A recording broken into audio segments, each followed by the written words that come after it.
Hello everyone welcome back to SR education. तो +3 नाम लेखा रिलेटेड किसी अपडेट रही कि पसंद अनुजाई मिललानी डिग्री कॉलेज नाम लेखारू दूरी रही 87,000 पिला 87,000 पिला एडमिशन रु वंचित होती। तो कौन रही अपडेट देखो जहाँ खबर कागज रही उच्च शिक्षा विभाग अधीनस्थ जुक्त 3 बा स्नातक कॉलेज रे प्रथम पर्याय नाम लेखा शेष होती। साम्स माध्यम होते नाम लेखा प्रक्रिया 1056 डिग्री कॉलेज रे 2,74,331 सीट्रे नाम लेखा 2,37,795 छात्र आवेदन करते। मात्र प्रथम पर्यायर 1,78,976 छात्र छात्री नाम लेखा योग्य होते मैंने फास्ट सिलेक्शन मेरिट लिस्ट से आसीला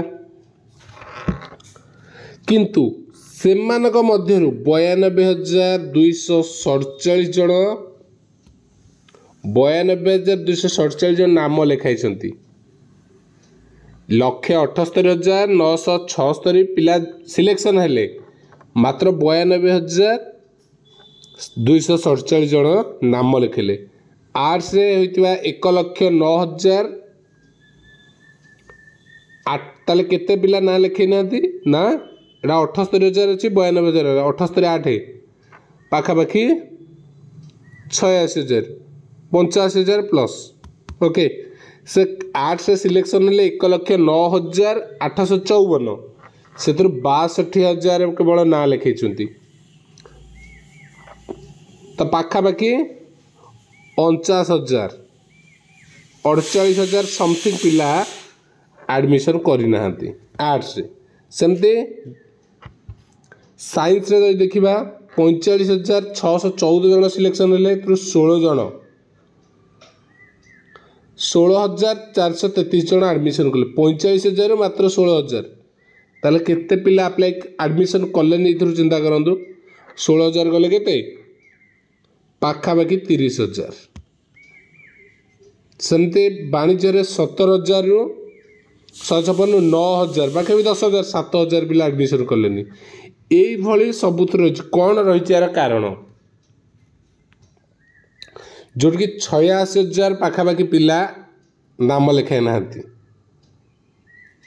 तार प्रकृत कारण कौन रही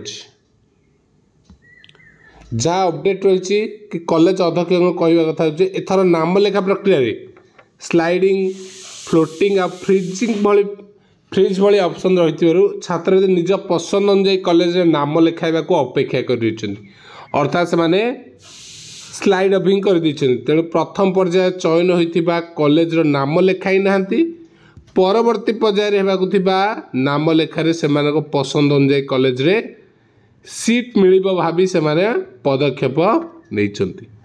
तो जुलाई 5 तारिख रे द्वितीय पर्याय मेधा तालिका प्रकाश करा 6 ରୁ 9 तारिख मध्य योग्य छात्र छात्री शिक्षानुष्ठान नाम लिखाइबे।